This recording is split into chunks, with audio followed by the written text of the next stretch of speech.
Making art is hard, especially for those of us foolish enough to work in the third dimension where we are subjugated by the oppressive laws of physics, space, and time. These malevolent tyrants will make it a point to curtail your ambitions in exceedingly cruel ways when you least expect it, and woe betide anyone foolish enough to think that they can challenge their divine right to rule. So for many mediums here in the tangible realm of reality, there are distinct points of no return present throughout the entire making process.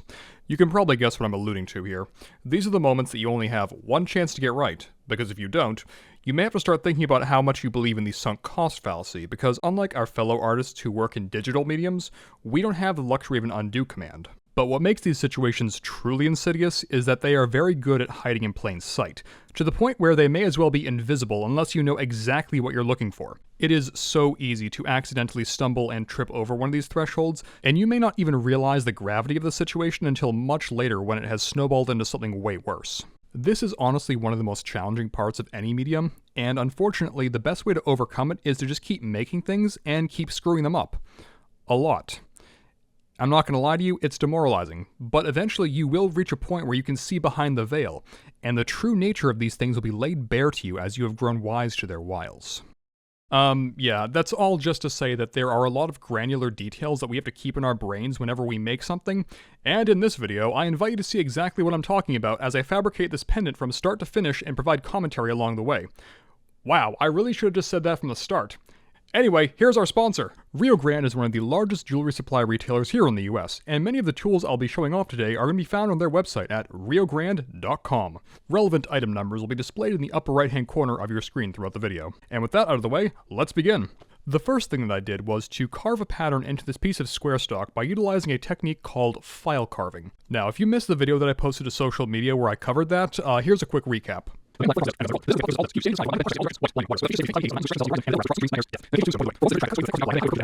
Alright, you got all that? Great. I'm going to start by using a pair of parallel pliers to bend this rod into a rough circle. Now, I'm going to use the type that have a half-round jaw on one side and a flat jaw on the other, and I'm going to make sure that I keep the half-round jaw on the inside of that bend. When it comes to moving heavy gauge metal like this 3mm thick piece of sterling silver, I find that the parallel pliers give me a lot more leverage than the normal kind that open and close like a pair of scissors. And that's because the parallel pliers will distribute their clamping force evenly amongst their jaws, as opposed to the normal kind where most of that force is concentrated towards the inside near that pivot point. Either way, bending metal this thick is somewhat difficult, even with frequent annealing and good tools, and it's gotten a bit wonky, so I take it to the horn of my anvil and even it out a bit by tapping it with a plastic mallet. This kind of hammer is great because it will bend the metal without deforming or denting it. Next, I persuade it a bit more with that same mallet. I'm trying to get those two ends to match up, and you'll notice that I'm doing this on top of a piece of wood rather than the anvil. This is to avoid denting the other side. Now, it may look closed after this, but there's still the tiniest gap between those two ends, so I take a thin saw blade and cut through that seam to make absolutely sure that they match up. Now, as I do this process, I'm taking care not to cut away an unnecessary amount of metal. I'm just letting the saw take the path of least resistance and shave material off on either side of that gap.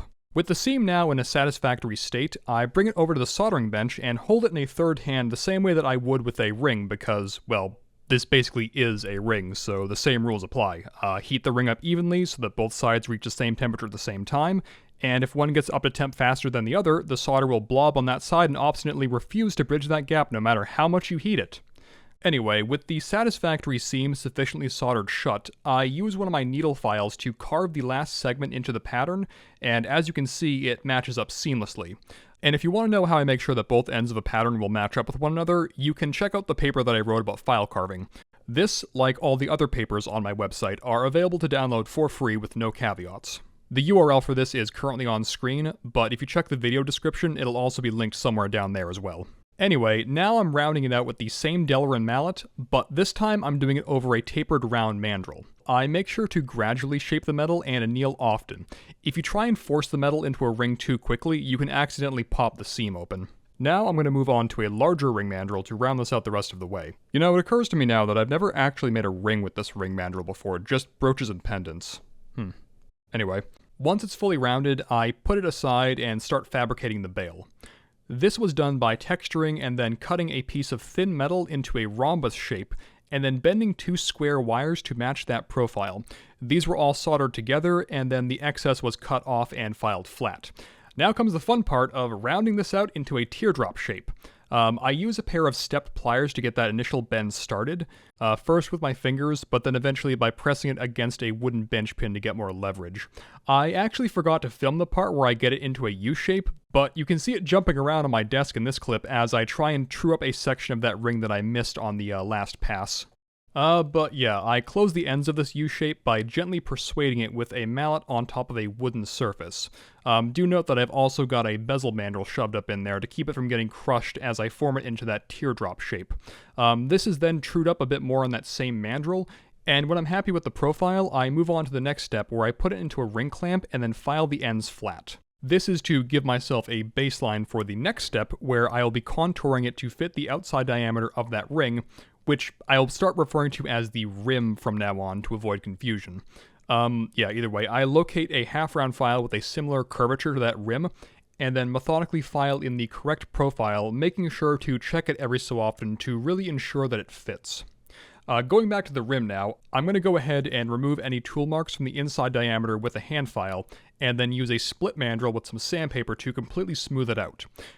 This inside diameter is going to be the basis for the next component, so I want to make sure it's as round as I can get it before proceeding. And speaking of, that component is going to be a disc that I've cut from a billet of Damascus steel. And I'm going to go ahead and paint it with some layout fluid to make it easier to see the marks that I'm going to be putting on it in just a moment. Once it's dry, I position the rim on it, get it where I like it, hold it steady, and then use a scribe to trace the inside diameter of that rim onto the metal. And this is where the layout fluid really shines, because as you can see, that line is now clear as day. And this is going to be very helpful for the next few steps, the first of which being taking it to my bandsaw and roughly cutting out the shape.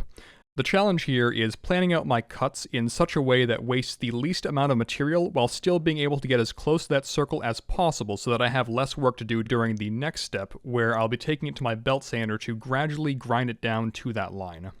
This, by the way, is the main reason I use that layout fluid. That line that I've scratched is thin enough that I can do this by eye until I start seeing it disappear. And throughout the entire process, I am constantly test fitting it with that rim to make sure it's nice and snug. I really want to make sure I get this part right, because that disc is only going to be held in place by the friction fit of that silver rim. That said, one thing worth acknowledging at this stage is that I can never quite get circles 100% perfect when I do them by hand, so there's usually one very specific way that I need to orient each part so they fit together. This will be important a little bit later on. Anyway, once I get the parts to fit, I will take the rim and solder a sheet of silver to the back of it. Now, here's a spot where I kind of screwed up, because my attention was split between soldering and keeping the camera in focus, so I didn't register the fact that the edge of this rim was chamfered on the bottom, as in the part that, attaches to that silver sheet. And therefore, I didn't notice that the solder was actually flowing when I was looking at it. As a result, I got kind of annoyed because I thought the solder was being obstinate, and I went a little bit overboard using the stick soldering method to fill in the quote-unquote gap. Yeah, normally when you're precision fitting parts together, this would be a problem, and it would affect how the steel fits in there, but I'm going to do something to make sure it doesn't matter too much, so keep that in mind. Anyway, for now, I'm going to go ahead and cut back that excess material with a saw. The goal here is to cut the metal close to the edge, but not too close that I run the risk of slicing into the side of that rim. That said, the closer I get to that edge, the less work I'll have to do during the next step, where I file the rest of that excess sheet metal off while holding it in a ring clamp. Once I'm done with this step, I'll go ahead and polish the back of it, which I did off camera with some sandpaper. It's not very exciting. I use some sandpaper to touch up the edges as well, and then I go ahead and get ready for soldering. Now, I've gone ahead and put it in a third hand, and I have it resting on a fire brick to prevent it from bouncing all over the place as I make fine adjustments to that bale. As you can see, it wants to move around quite a bit as it gets hot, and it really did not want to cooperate with me, and you see that the bale kind of moved a little bit, so I ended up reheating it and tweaking it a little bit off camera. Meanwhile, I've sanded that disc to 220 grit in preparation for hardening. I'm using vegetable oil in a steel can for this, and clearly I wasn't far enough away from it when I was hardening this because it caught on fire a little bit. I'm used to hardening much smaller things than this. But that's okay, we can have a little bit of fire, as a treat. I went ahead and moved everything a more safe distance apart, but the reason that I want to have that can so close is that I want to really reduce the amount of travel time that it takes me to pick that thing up and dunk it in the oil. Because once I take that torch off of it, it's going to start rapidly cooling down, and I want to make sure that it hits the oil at the right temperature. What I'm looking to do right now is get the metal to glow a certain color. It's a specific shade of orange that doesn't show up great on camera because I've got a polarized filter on the lens to get rid of that color, so you can actually see into the fire. But yeah, this will signify that the metal is just past the hardening temperature threshold of 1500 degrees Fahrenheit. Coincidentally, there's another way to check for this. Steel will temporarily lose its magnetic properties around this temperature, so you'll see me tapping it with a magnet, and as soon as it doesn't stick, I know that it's ready. I heat it up a bit more to make up for the heat that I lost from taking the torch off of it, and get ready to quench it. And yeah, as I quench it, my camera decides to focus on the closest thing, which is my torch tip. So enjoy that for a little bit. And now that it's hard, it's very brittle, so I need to go ahead and temper it in my toaster at 400 degrees Fahrenheit for 1 hour. Don't worry, I'll explain why I'm doing all of this in just a moment. Oh, that was quick. You'll notice that it's now turned a straw yellow color. This is actually an oxide layer that formed from the heat, and that specific color tells me that I got the exact temper that I wanted. As nice as it looks, that heat patina comes off very easily, which is good for me because the next thing I do is sand this up to 1000 grit. It looks like a normal piece of steel right now, but don't worry, the pattern is still there, I just need to reveal it. And I do that with a chemical called ferric chloride. I want to call this stuff an acid, but I think it's more of a salt, so I don't know. If you know more about this, let me know in the comments. All I really know is this. The reason that this stuff works in the first place is because the Damascus steel that I'm using here is made of 2 different parent metals, and one of the metals is made of an alloy called 15N20. And that N stands for nickel.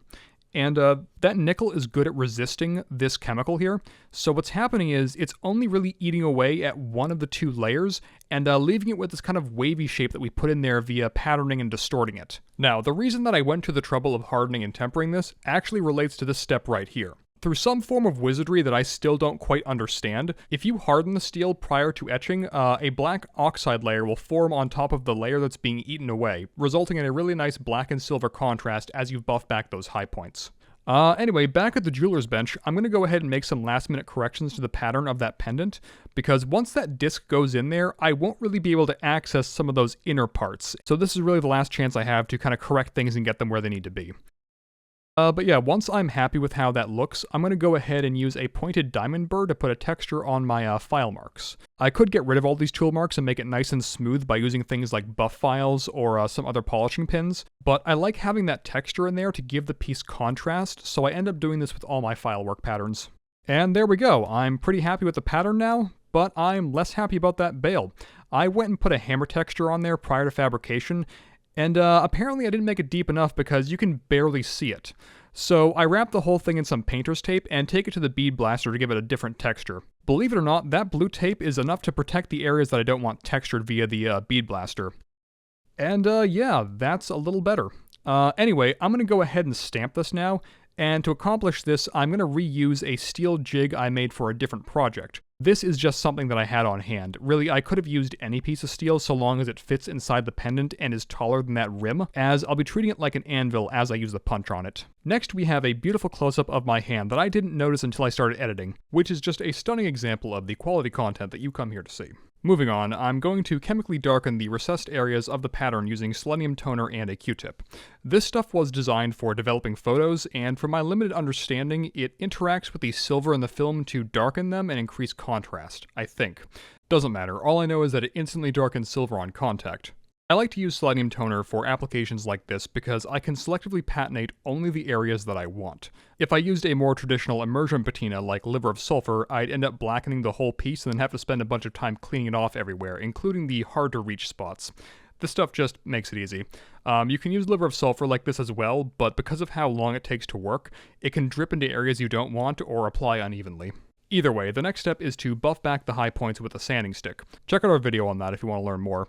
Yeah, so even with just a few passes with the 1000 grit sandpaper, it looks a lot better. The sanding stick is a must for this because it allows me to buff everything back in a nice even plane and give me a nice consistent finish on it.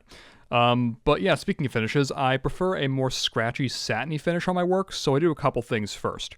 After sanding, and after doing all my other stuff, I will scrub the piece with a toothbrush loaded up with some fine pumice to dull the shine and even out the surface, and then I finish it off with a soft brass brush to bring back some of that shine.